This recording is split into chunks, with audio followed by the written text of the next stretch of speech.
श्रावक श्राविकाओं, आज हमारा परम सौभाग्य है कि मुनिश्री के तपःपूर्ण चरण हमारे घर आंगन में पड़े हैं।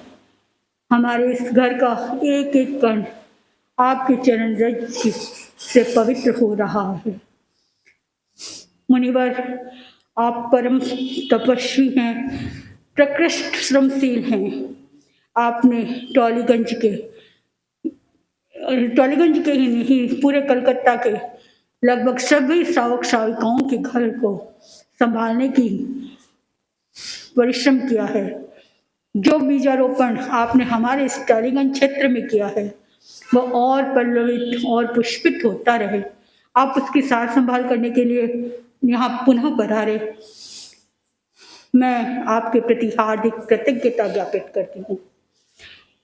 मुनिश्री, मैं जिस घर में मैंने गृहस्थ जीवन का अपना शुरुआत किया, वह घर उस आंगन का एक एक कण साध्वी श्री लाडा जी महात्मा जी के विराजने से पवित्र हुआ आंगन था। शायद उसी का पुण्य मुझे भी मिल रहा है। मेरे सासू जी अस्वस्थ हैं, वो नीचे तो नहीं आ सकते। मैं ऊपर उनकी तरफ से भी आपके प्रति हार्दिक कृतज्ञता ज्ञापित करती हूँ। सभी भाई बहनों से अनुरोध करती हूँ कि तीनों समय यथासंभव अधिक से अधिक लाभ लें। मैं पूरे पुगलिया परिवार और सभी श्राविका समाज की ओर से आपका हार्दिक अभिनंदन करती हूँ, वंदन करती हूँ, सुख साता पूछती हूँ।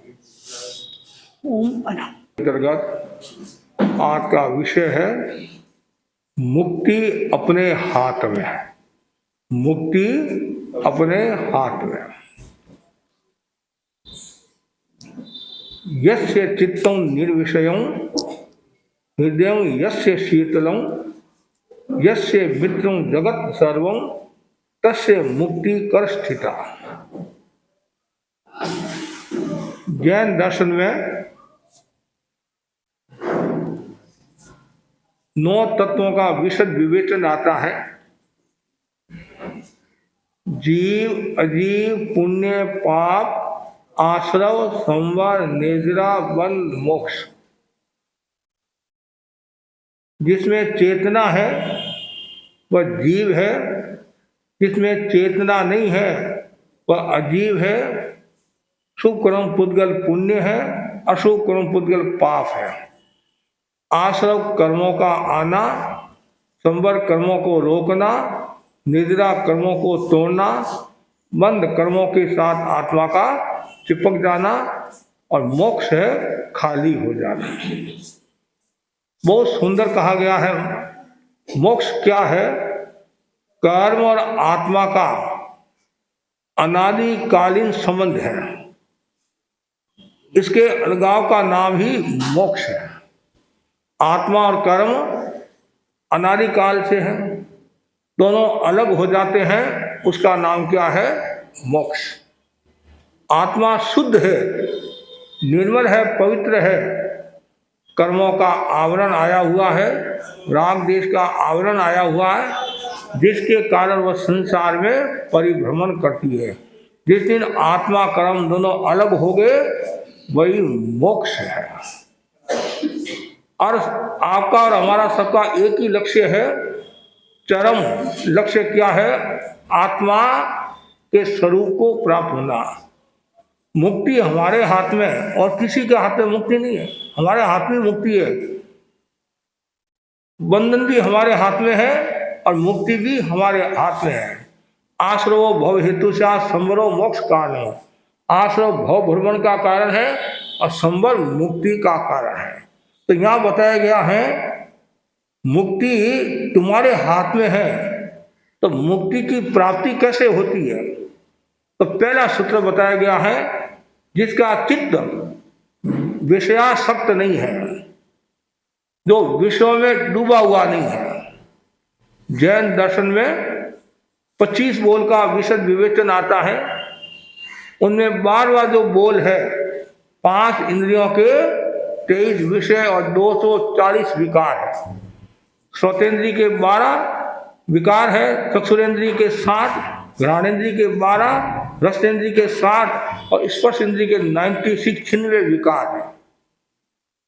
तो विषय का अर्थ है इंद्रियों के कार्य क्षेत्र को विषय कहा गया है। विषय बुरा नहीं है, राग भी जुड़ जाता है तब समस्या आती है। विषयों की जो आसक्ति है उस आसक्ति को छोड़ता है तब ही मुक्ति होती है। शब्द, रूप, रस, गंध, स्पर्श, शब्द में आसक्ति है, रूप में आसक्ति है, रस में आसक्ति है, गंध में आसक्ति है, स्पर्श में आसक्ति है, तो बेड़ा पार नहीं है। विषयों से आसक्ति छूटेगी, अनासक्ति बढ़ेगी, तब ही व्यक्ति मुक्ति की दिशा में प्रस्थान कर सकता है। हमारा मन भटकता रहता है, कभी शब्द में उलझ जाता है, कभी गंध में उलझ जाता है, कभी रस में उलझ जाता है, कभी रूप में, कभी किसी में, कभी खाने में, पीने में।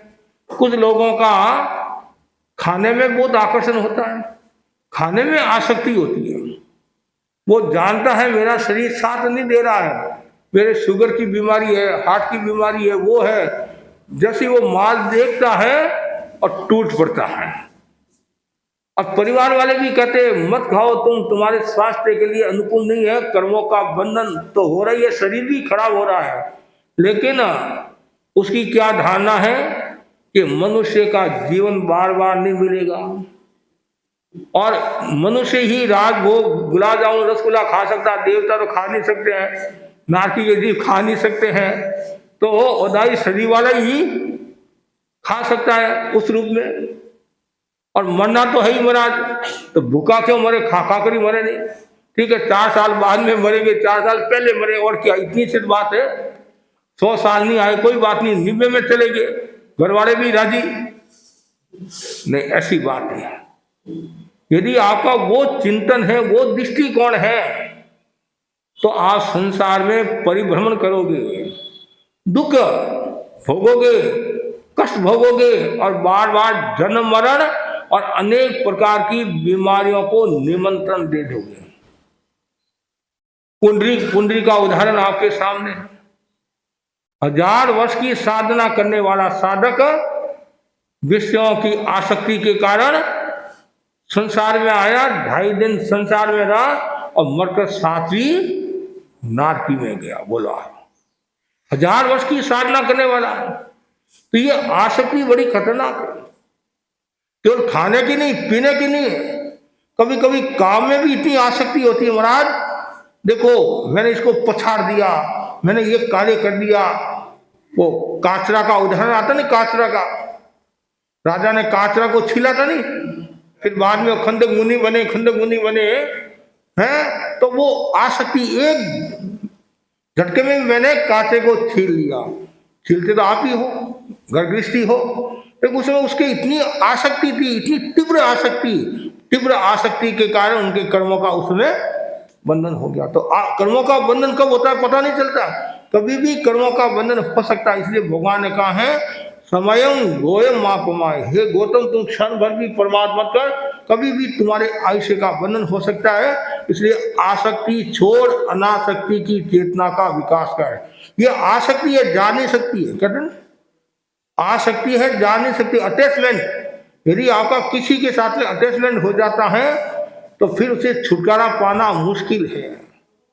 कभी कभी हम देखते हैं, परिवार में भी देखते हैं, समाज में भी देखते हैं, वस्तु के प्रति, घर के प्रति, शरीर के प्रति, परिजनों के प्रति, खाद्य के प्रति इतनी आसक्ति होती है, और आसक्ति के कारण वो आत्मा का दर्शन कर नहीं पाता है। कभी कभी इतना मोह उसमें लग जाता है, और मोह के कारण व्यक्ति कभी कभी गलत रास्ता भी ले लेता है, दुर्गति को निमंत्रण भी दे देता है और आत्मा का नुकसान भी कर लेता है। यदि आपको मोक्ष जाना है, मुक्ति हमारे हाथ में है, और कब मिलेगी, जब आप विषयों से छुटकारा पाओगे। वो जरूरी है विषयों से छुटकारा पाना। हमने मेवाड़ में प्रवास किया, एक गांव में गए और 85-87 साल का आदमी होगा, और सुबह सुबह खेड़ा में जाता, मतलब छोटे छोटे गांव में जाते हो, और मैंने कहा व्याख्यान नहीं सुनते महाराज, क्या करें, उगई लेने के लिए जाना। उगई समझिए ना, पैसा जब ब्याज पर दिया हुआ होता है। अब 85 साल का होगा, शायद 87 साल का समय होते हैं, मसान में जाने की तैयारी है, लेकिन हाल भी डोकरा का धन के प्रति आकर्षण है। कभी कभी ऐसा होता है, चमड़ी छूट जाए कोई बात नहीं, दमड़ी नहीं छूटनी चाहिए। तो वो दमड़ी क्या काम आएगी तुम्हारे? जब वो पकड़ा गया, डाकू ने पकड़ लिया, डाका पाड़ दिया, पकड़ेगा, डाका पड़ा और बोला, डाकू ने कहा धन चाहिए कि जीवन चाहिए? उसने दिमाग लगाया और बोला कि मुझे धन चाहिए, बुढ़ापा मेरे काम आएगा। क्या काम आएगा? डाकू ने उसको मार दिया, और धन क्या काम आएगा? धन भी गया, जीवन भी गया। ये क्यों हुआ? आसक्ति है। एक सेठ बाजार में गया सब्जी खरीदने के लिए, और बातचीत हुई और मुट्ठी बंद थी। मुट्ठी को खोला, मुट्ठी में सिक्का था, तो गर्मी के कारण पसीना आ गया। गर्मी के कारण पसीना आ गया तो सेठ क्या बोलता, बेटा रो मत, आज तुम्हारे को नहीं बेचूंगा, मैं ऐसे ही भूखा रह जाऊंगा या बिना सब्जी रह जाऊंगा। ये आसक्ति है, धन के प्रति आसक्ति है। और कभी कभी धन की आसक्ति के कारण मरकर व्यक्ति नाग बन जाता। क्या बन जाता है? कभी कभी आप देखते हैं घर में नाग घूमता है, सब घूमता है। तो कभी कभी कोई कह देता, हो सकता है महाराज मेरे पिताजी होंगे, दादाजी होंगे, उनकी धन में आसक्ति ज्यादा थी इसलिए वो घूम रहे होंगे। तो आसक्ति छोड़ो, हर चीज में आसक्ति है तो सबको छोड़ना पड़ेगा। खाली खाने पीने की बात नहीं है, न जाने कितनी आसक्ति है। सब आसक्ति छोड़ोगे, अनासक्ति की चेतना का विकास करोगे, तब आपको मुक्ति मिलेगी। दूसरा बताया गया हृदय शीतल। पहला तो बता, जो विषयों से अनासक्त है, विषयों को छोड़ता है। हृदय शीतल, जिसका हृदय निर्मल है, पवित्र है, स्वच्छ है, उसकी मुक्ति होती है। जिस हृदय में कुटिलता है, माया है, कपट है, छल है, दम है, कथनी करने की असमानता है, वह कभी भी मोक्ष को प्राप्त नहीं होगा। मोक्ष में कौन जाता है? एकदम सीधी बात है, जो सीधा है वह मोक्ष में जाता है, जो टेढ़ा है वह मोक्ष में नहीं जाएगा। जो सीधा है वह सिद्ध होगा, और टेढ़ा है वह संसार में घूमता रहेगा। तो हृदय शीतल होना। और ऐसे भी व्यवहार में भी देखते हैं, जिसका हृदय गर्म होता है, दिमाग गर्म होता है, तो भी समस्या आ जाती है। घर में शांति नहीं रहती है, परिवार में शांति नहीं रहती है, और झगड़ा होता रहता है। इसलिए ज्ञानी जन कहते नहीं, एक नरम दूसरा गरम तब रहे घर की शर्म, और एक गरम और दूसरा भी गरम फिर फूटे कर्म फूटते। तो इसलिए हृदय शीतल होना जरूरी है। और जितना हृदय शीतल होगा उतना ही आपका विकास होगा। मन में शांति, मन में भी शांति, परिवार में भी शांति, समाज में भी शांति, और व्यवसाय में भी शांति रहेगी। जिसका व्यवसाय में दिमाग गर्म होता है व्यक्ति का, तो वो धंधा कर नहीं पाता है। क्यों? हर चीज, चाहे मैं हूं चाहे आप हो, चाहे साधु हो श्रावक हो, हम धर्म का व्यापार करते हैं, आप कर्म का व्यापार करते हो। तो व्यापार तो नहीं, धर्म और कर्म का हमें भी शांति रखनी पड़ती है, आपको भी शांति रखनी पड़ती है, तब जाकर काम होता है। अरे हम तो कभी कोई शिक्षा के रूप में सहज बात कर देते नहीं, तो भी आप नाराज हो जाते हैं, महाराज गुस्सा कर दिया। कभी कभी ये समस्या आ जाती है सहज कि भाई ऐसा नहीं, ऐसा करना चाहिए, थोड़ा ध्यान रखना चाहिए, विवेक रखना चाहिए, बैठने का, खाने का, पीने का, जो भी मतलब साधु के मर्यादा के अनुसार करते हैं, उनमें भी नाराज हो जाते हैं। हम सामान्य बात करते तो भी आप नाराज हो जाते हैं। तो आप तो आपस में कितने नाराज होते होंगे, कितने नाराज होते होंगे। लेकिन इसलिए हमेशा हृदय को शीतल रखो। हृदय जितना शीतल होगा, जितना अच्छा होगा, तो मुक्ति आपके हाथ में, जल्दी मुक्ति आपके पास में आ जाएगी। और मुक्ति भी हर किसी को नहीं मिलती है जिसका हृदय शीतल, निर्मल, पवित्र है। गौतम स्वामी ने भगवान महावीर से प्रश्न किया था नहीं, सोई उज्ज्वल भूये से धम्मो शुद्ध से चिटी। धर्म का निवास कहाँ होता है? भगवान ने क्या कहा? धर्म का निवास जिसकी आत्मा सरल है, निर्मल है, पवित्र है, वहाँ धर्म का निवास होता है। इसलिए हमारा हृदय शीतल होना चाहिए। हर स्थिति में शीतलता का विकास करे, और जितनी ज्यादा शीतलता होगी उतना ही व्यक्ति मुक्ति की ओर बढ़ेगा। शीतल जरूरी है। तो गर्मी के दिन आते नहीं तो आपको शीतलता चाहिए, और गर्मी के दिनों में शीतलता, और ठंड के दिनों में उष्णता चाहिए। और जैसे कि अब गर्मी शुरू होगी तो पंखा शुरू हो गया है, ऐसी शुरू हो जाती है, तो बाहर की शीतलता भी आपको चाहिए, उसे ज्यादा भीतर की शीतलता। हृदय शीतल यो ठरियो कहते नहीं, किसी को देख कर कहते या ठर गया, या ठर गया मतलब हृदय शीतल हो गया। जब महापुरुषों को हम देखते हैं, ज्ञानी जनों को देखते हैं, कहते नहीं आज यो ठर गया मतलब हृदय शीतल हो गया महाराज, आज ज्ञानी संतों के दर्शन हुए हैं। तो इसलिए हृदय शीतल।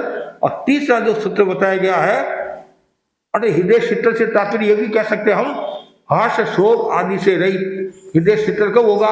जब आप क्रोध नहीं है, मान नहीं है, माया नहीं है, लोभ नहीं है, राग नहीं है, हर्ष नहीं है, द्वेष नहीं है, शोक नहीं है, 18 पाप नहीं है, उसका हृदय शीतल। 18 पाप तो रग रग में जमे हुए हैं, हिंसा, झूठ, चोरी, अब्रह्मचर्य, परिग्रह, क्रोध, मान, माया, लोभ। तो जो हर्ष से रहित है, शोक से रहित है, उसका हृदय शीतल है। और जिसका हृदय शीतल होता है वह मोक्ष की ओर प्रस्थान करता है। तीसरा जो सूत्र बताया गया है, पूरा संसार जिसका मित्र है। आप कहते महाराज मेरे तो बहुत मित्र है, कहते नहीं, लेकिन आजकल जो मित्र बनते हैं वो मित्र स्वार्थ से संपूरित होते हैं। आप उनकी पूर्ति करते रहते हो, कभी पान खिलाते रहते हो, कभी नाश्ता कराते रहते हो, कभी मान सम्मान करते रहते हो, तब तो कहते हो हाँ मेरा जिगरी दोस्त है। क्या बोलते हैं आपकी भाषा में? क्या बोलते? जिगरी दोस्त है। और जिस दिन नाश्ता नहीं कराया, पान नहीं खिलाया, फिर देखो जिगरी दोस्त है कि और कोई दोस्त हो जाता है। लेकिन होना ये चाहिए पूरा संसार मेरा मित्र है। खामे में सब जीवे तब्बे जीवा खमंतु में, मिट्टी में सब भूए सो वेरम मज्जन कहने। कितना सुंदर है, बार बार भावना भाव मेरे सब मित्र है। ये तो व्यवहार के निश्चय में मेरी आत्मा ही मित्र है। कितना सुंदर कहा, आत्मा मित्र मेरी और आत्मा ही शत्रु है। अप्पा कत्ता विकर्ता है, दुहानी है सुहानी है, अप्पा मित्र ममित्रम से दुपट्टी सुपट्टी। कितना सुंदर है, हमारी आत्मा मित्र, हमारी आत्मा शत्रु। सब प्रवृत्ति में लगे हुए तो आत्मा मित्र है, और दुष्प्रवृत्ति में लगे हुए तो आत्मा शत्रु है। तो आत्मा को मित्र बनाना है, शत्रु बनाना है। लेकिन आज कहने में तो बहुत सरल है आत्मा को मित्र बनाना, लेकिन कभी कभी शत्रु भी बन जाती है। और कभी कभी ऐसा होता है कि बाहर का मित्र से ज्यादा लगाव होता है और आत्मा से लगाव कम होता है। तो आत्मा से लगाव कम हुआ और बाहर के मित्रों से लगाव ज्यादा हुआ तो भी समस्या आ जाती है। क्यों? वो जो मित्र है वो स्वार्थ से संपूरित है, स्वार्थ से जुड़े हुए हैं। तो इसलिए मित्र ऐसा होना चाहिए जिससे आपको कोई प्रकार का कष्ट न हो, कोई प्रकार की तकलीफ नहीं हो, पीड़ा नहीं हो। तो मित्र जरूरी है, मित्रता भी रखनी आत्मा के साथ। सत प्रवृत्ति करते जाओ, करते जाओ, करते, और पूरा संसार मेरा मित्र है, कोई मेरा शत्रु नहीं है। सदा ने सम का मतलब क्या होता है? समानता। तो सब जीवों को अपनी आत्मा के समान समझता है, वो पंडित होता है। ऐसा कहा है, आत्मवत सर्वभूतेषु सब पश्यति सब पंडित है। जो अपनी आत्मा को मतलब दूसरों के समान समझता है, या अपनी आत्मा दूसरों की आत्मा को अपनी आत्मा के समान समझता है, वो पंडित होता है। और जो अपनी आत्मा के समान समझता है तो समझना चाहिए वो सबका मित्र है। जैसे आपका दुख तो सामने वाले का भी दुख होता है, आपका सुख है तो सामने वाला भी सुख, आप प्रिय चाहते हैं तो सामने वाले भी प्रिय चाहते हैं। सब सुख चाहते हैं, दुख कोई नहीं चाहता है। सब जीना चाहते हैं, मरना कोई नहीं चाहता है। कितना सुंदर का दृश्यकारी सूत्र में, सब जीव जीना चाहते हैं, मरना कोई नहीं चाहता है।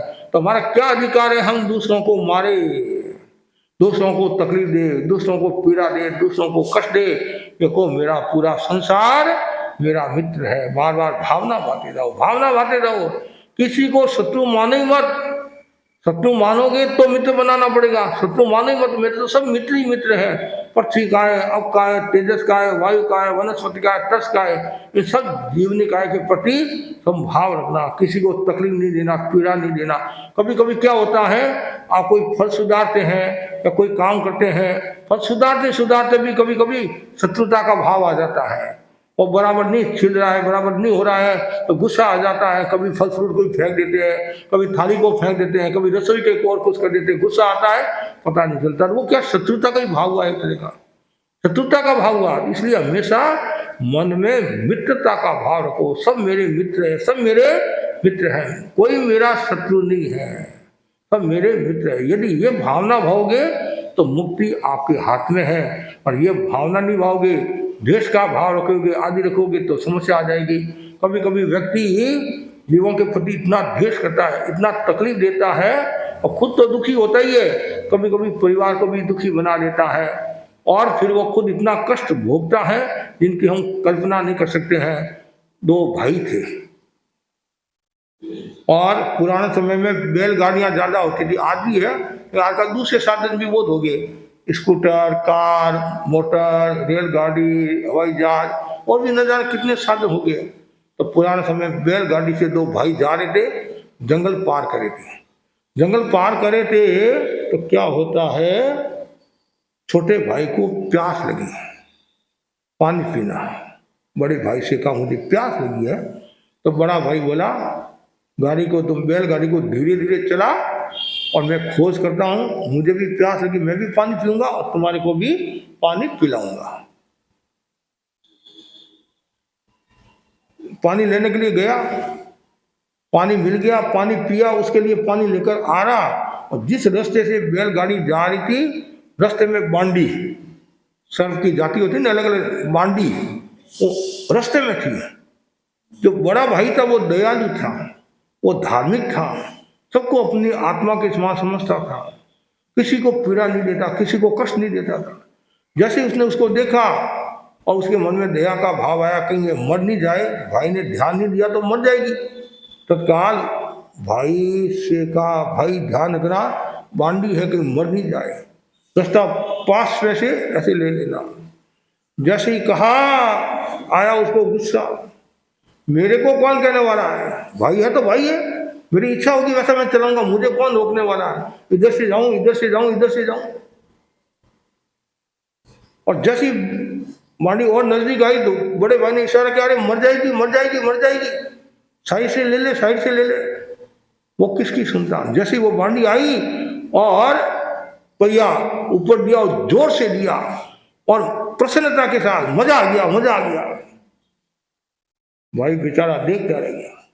भाई ने सोचा, यदि मैं नहीं कहता तो हो सकता है ये नहीं करता। कभी कभी ऐसा भी होता है, कभी कभी मना करते तो वो जानबूझ कर करता है, कभी आप नहीं छेड़ते हैं तो वो चुप भी रह जाता है। और योग की बात। और जैसी पहिया उसके ऊपर आया, बांडी के ऊपर बैठा, तड़पने लगी, तड़पने लगी। जब प्राण निकलते हैं कितनी वेदना होती, कितनी ताना बेड़ा बोलते हैं, ताना बेड़ा मतलब आत्मोपदेश जब निकलते खींचते हैं तब कितनी वेदना होती है। तत्काल वो भागता भागता आया और बांडी को नौका मंत्र सुनाया, समता समता समता समता। उसका आयुष्य पूरा हुआ बांडी का, और वो मरकर ब्राह्मण के घर में लड़की के रूप में पैदा हुई, बड़ी हुई, यौवन की दहलीज पर आरूढ़ हुई, सगाई हुई, शादी हुई, ससुराल में आ गई, आराम से रह रही है। कुछ समय के बाद में क्या होता है, जो बड़ा भाई था ना, उसका भी आयुष्य पूरा हुआ। वह भी आयुष्य पूर्ण करके उस ब्राह्मण की लड़की का जो शादी हो चुकी थी, ससुराल में गई, उसके गर्भ में वो आया। जैसे वो गर्भ में आया और माँ को प्रसन्नता की अनुभूति हुई। ऐसा कहते हैं ना, गर्भ में पुण्यात्मा भी आती है, पापात्मा भी आती है। जब पुण्य आत्मा आती है तब अच्छे विचार आते हैं, और पापात्मा आती है तो खराब विचार आते हैं। कभी कभी ऐसा सुनने में आता है, कोयला खाने की इच्छा होती है बहनों के, कभी दोहत में गलत भावना भी पैदा होती है।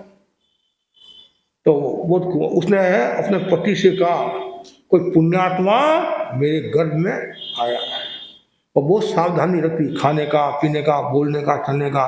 भगवती सूत्र में बताया नहीं, जो गर्भवती महिला होती है वो बहुत सावधानी रखे, संयम रखे। क्यों? आप जो प्रवृत्ति करते हैं, जो दृश्य देखते हैं, करते हैं, तो गर्भ शिशु पर असर पड़ता है। इसलिए मार काट के दृश्य नहीं देखना, गलत दृश्य नहीं देखना। गर्भ के समय, गर्भवती अवस्था के समय नौका मंत्र का जाप, ओम भिक्षु का जाप, सद्भावना, अच्छी भावना, ताकि शिशु पर अच्छे संस्कार पड़े। तो वो बहुत सावधानी रखती है। 9 महीनों के बाद में उसका जन्म हुआ, जन्मोत्सव मनाया, बहुत खुश, मेरे घर में पुण्यात्मा आई, पुण्यात्मा आई, पुण्यात्मा आई। और उसके आने के बाद में घर में वृद्धि वृद्धि हुई, खूब आनंद ही आनंद। कभी कभी आप भी कहते हैं मैं बहू को पग फेरोगे, कहने मेरी अच्छी बहू आई और मुझे न्याय कर दिया। कभी कभी ऐसा सुनने में भी आता है कि हमारा कहीं बहू आई, हमारे पति ने हमारे बेटा ने लेन चली गई, कभी कभी ऐसा भी सुनते हैं। अब योग दूसरा जो भाई था उसका भी आयुष्य पूरा हुआ, मरना तो सबको एक दिन है ही है। आप यहाँ जितने भी बैठे हैं, कोई अमर है? कोई अमर नहीं है, एक दिन सब कुछ जाना है। आपको क्या, मेरे को भी जाना, सब कुछ जाना है। जब तक कर्म है संसार में परिभ्रमण करते रहेंगे, घूमते रहेंगे, और कर्मों से छुटकारा मिला, मोक्ष गए। आत्मा कर्म अलग करते नहीं है, अलग होते ही क्या अलगाव हुआ, मोक्ष हुआ। लेकिन अभी लगाव है, अभी शरीर के प्रति भी लगाव है, परिवार के प्रति भी लगाव है, और लगाव है तो संसार में आदमी घूमता है। तो उसका भी आयुष्य पूरा हुआ, मरकर वह भी उसी ब्राह्मण की कुक्षी में आया। जैसे ही आया मन में पाप आया कि पापात्मा, देखो कहाँ के संबंध कहाँ जुड़ते हैं। और उसने अपने पति से कह दिया अब वो से इसका मैं गर्भपात कराऊंगी, इसको मैं मरवाऊंगी। ब्राह्मण बोला क्या कह रही है तुम, हम ब्राह्मण हैं, ये तो महापाप है, महापाप, भ्रूण हत्या, ये गर्भ का गिराना, ये तो महापाप है। और बोले कुछ भी हो, मैं तो इसको गिराऊंगी, मैं मुंह नहीं देखना चाहती हूँ। ब्राह्मण ने उसको समझाया ऐसा मत कर, पापी हो जाएंगे, और हमारा कुल श्रेष्ठ है। उसको समझाया हेन किन प्रकार है, समझ गई। जन्म हुआ, जैसे जन्म हुआ उसको देखा वो मारने लगी, वो अनर्थ हो जाएगा। थोड़ा सा बड़ा हुआ, उसने किया क्या ब्राह्मण ने, अभी बच्चा घर में रखने में फायदा नहीं है, छोटा, एकदम छोटा, समझता कुछ नहीं था। और पास में एक घर और था, और बड़ी चतुराई के साथ में उसने, किसी को पता नहीं चला, परिवार वालों को भी पता नहीं चलने दिया, और उसको कह दिया तू इसको पाल। और ब्राह्मणी को जो बताना था वो बता दिया। और वो लड़का वहाँ, एकदम छोटा बच्चा था, बड़ा होता तब तो फिर भी मन में आ जाता है, वो छोटा तो क्या समझता है। कभी कभी 6 महीने के बच्चे को भी गोद देते हैं, 2 महीने के बच्चे को भी गोद देते हैं, ऐसा भी सुनने में आता है। कभी कभी ऐसा होता है जैसे बच्चे का जन्म हुआ, माँ का स्वर्गवास हो जाता है, तो दूसरी माताएं उसको पालती है, गाय माता है आदि ऐसे पालती है। अब लड़का वो भी बड़ा हुआ, और पहला वाला भी बड़ा हो रहा है। बाप बड़ा समझदार था, और बड़ा भाई भी समझदार था, वो लड़का भी समझदार था। उसको कह दिया बेटा ध्यान रखना, यहाँ बच्चे खेलते हैं, नहीं बच्चे खेलते हैं तो सब तरह के बच्चे होते हैं। कोई तुम्हारे को कह दे भाई इधर आ, भाई इधर आ, तो तुम कहना मेरा भाई कोई नहीं है, मैं अकेला हूँ, मेरा कोई भाई नहीं है, ऐसे बताना। ठीक है, वो खेलते हुआ। अब वो बड़ा हुआ, जैसे बड़ा आखिर खून के रिश्ता तो है नहीं खून का, अब कितने किसको दूर भेज दो है, कुछ ऐसी आत्माएं होती है तो पता चल जाता है ये मेरा भाई है, मेरा बाप है, ये मेरा घर है। तो बार बार वो लड़का बड़े भाई के पास आ रहा, भाई आप खेले, भाई आप खेले। भाई बोला किसका भाई, मैं तो कोई भाई नहीं तुम्हारा, तो खेलो, सब हम भी खेलेंगे। ऐसे करते करते लड़का थोड़ा और बड़ा हो गया, दोनों ही बड़े हो गए। एक दिन ब्राह्मण को कोई आवश्यक काम के लिए बाहर जाना था। इधर ब्राह्मण ने बड़े बच्चे को कह दिया बेटा ध्यान रखना, तुम्हारे मुंह से ये सब नहीं निकले कि तुम मेरा भाई है, और ये मत बताना तुम्हारा घर ही है, माँ अंदर है, सावधानी रखना। यो की बात। अब बच्चे खेल रहे हैं, ब्राह्मण बाहर गया हुआ, और कुछ दिन के बाद में बच्चा बोला अरे भैया इधर आप बात करे, क्या भया भया करता, कौन भया, तुम मेरा भाई है।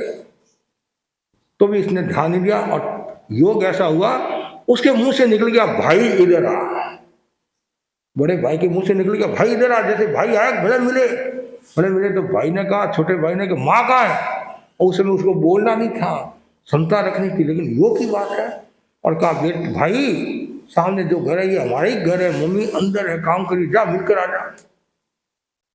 जैसे ही कहा फटाफट अंदर गया, माँ माँ माँ माँ माँ। उधर माँ भुजिया बना रही थी, गर्मा गर्म बड़ा बना रही थी, जैसी माँ का उसका गुस्सा आया उसको, वो लाला वैर कहते ना, वैर कब उत्पन्न होता है? पिछला भव का वैर। और जैसे का कौन भाई है, इतना गुस्सा आया, वो गर्मा गर्म तेल था नहीं, और तेल उसके ऊपर डाल दिया, तेल डाला, और वो भी भागता भागता, अरे मेरे बाप ने कहा था नहीं कहना नहीं कहना नहीं कहना, मैंने कह दिया। और जैसे वो पहुंचा तब तक तो खेल खत्म का मतलब वो तेल तेल डाल दिया था, और बच्चा जल रहा है, चिल्ला रहा है। उस समय बड़े भाई ने कहा, समता समता समता, गुस्सा मत करना, द्वेष मत करना, ये गुस्सा और द्वेष का ही तो परिणाम है। उसने समता की मंगल पाठ सुना, उसका आयुष्य पूरा हुआ, संभवतः सदगति को प्राप्त हुआ। लेकिन अब देखो कहाँ के कर्म कहाँ उदय में आते हैं, कब शत्रुता और कब मित्रता, एक के प्रति मित्रता, एक के प्रति शत्रुता। लेकिन ज्ञानी जन कहते हैं भावना ये भाव, मेरे तो सब मित्र है, कोई किसी का शत्रु नहीं आ। कोई यदि तकलीफ भी दे दे, पीड़ा भी दे दे, तो क्या सोचना चाहिए कि भाई मैंने कोई पूरे भाव में ऐसे कोई कर्म किए होंगे और वो मुझे भोगने हैं, किसी को आप शत्रु मानो ही मान, सब मेरे मित्र है मित्र है मित्र है। ऐसी बार बार भावना भाओगे तो आपकी मुक्ति आपके हाथ में है, और आप यदि भावना नहीं भाओगे तो आपका नुकसान है। इसे पूरा संसार जिसका मित्र है, मुक्ति उसके हाथ में है। तो ये 3 सूत्र मैंने आपको बताया है। पहला कौन सा है? जिसका चित्त विषयासक्त नहीं है, तो विषय में डूबा हुआ नहीं है, शब्द में, रूप में, रस में, गंध में डूबा हुआ नहीं है। दूसरा है हृदय शीतल है, निर्मल है, पवित्र है। और तीसरा है पूरा संसार जिसका मित्र है, मुक्ति उसके हाथ में है। तो बस आपको मुक्ति चाहिए कि नहीं चाहिए? चाहिए कि सासू जी से, कि बहू से, किससे मुक्ति चाहिए? उसके लिए तो सब तैयार है, हाँ, लेकिन सबका क्या मतलब व्यवहार की भाषा में तैयार रहते हैं।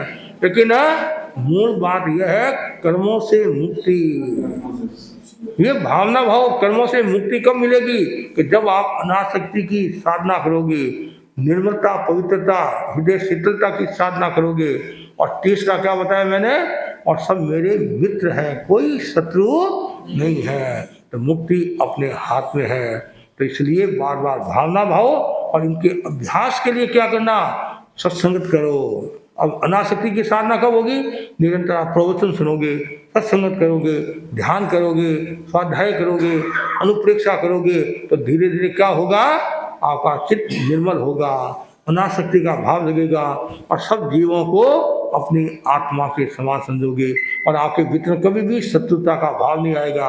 और आपका चिंतन इस प्रकार हो जाएगा तो मैं किसका शत्रु, किसी का शत्रु नहीं है, मेरी आत्मा ही शत्रु है, मेरी आत्मा ही मित्र है, ये सब मेरे मित्र है। बस ऐसी भावना भाने से क्या होगा?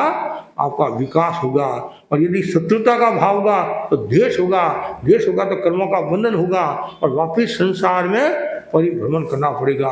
तो बस मैं इतना ही आपको कहना चाहता हूँ, ज़्यादा से ज़्यादा भाई बहन मुक्ति की आराधना करे, तो इन सबसे दूर रहे, मतलब विषयों से दूर रहे, और हृदय को शीतल रखे, और सबको मित्र रखे। तो जहाँ काम है वहाँ राम नहीं है, कहते नहीं, जहाँ काम है वहाँ राम नहीं है। कितना सुंदर का है, जहाँ राम तहाँ मैं नहीं, मैं तहाँ नहीं राम, दादू महल बारिक है, दो का नहीं था, दो का मतलब दो का स्थान ही, या तो काम है तो वहाँ नाम नहीं है, जहाँ नाम है वहाँ काम नहीं है।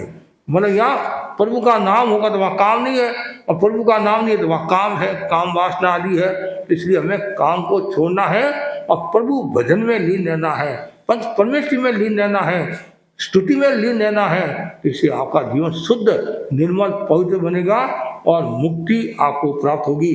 तो एक बहुत सुंदर एक लाइन प्रारंभ में जो मैंने कही, कर्म और आत्मा का संबंध अनादिकालीन है, इसके अलगाव का नाम ही मोक्ष है। और ऐसे सरल भाषा में के मोक्ष, जिसका मोक्ष हो गया उसको मोक्ष मिल गया।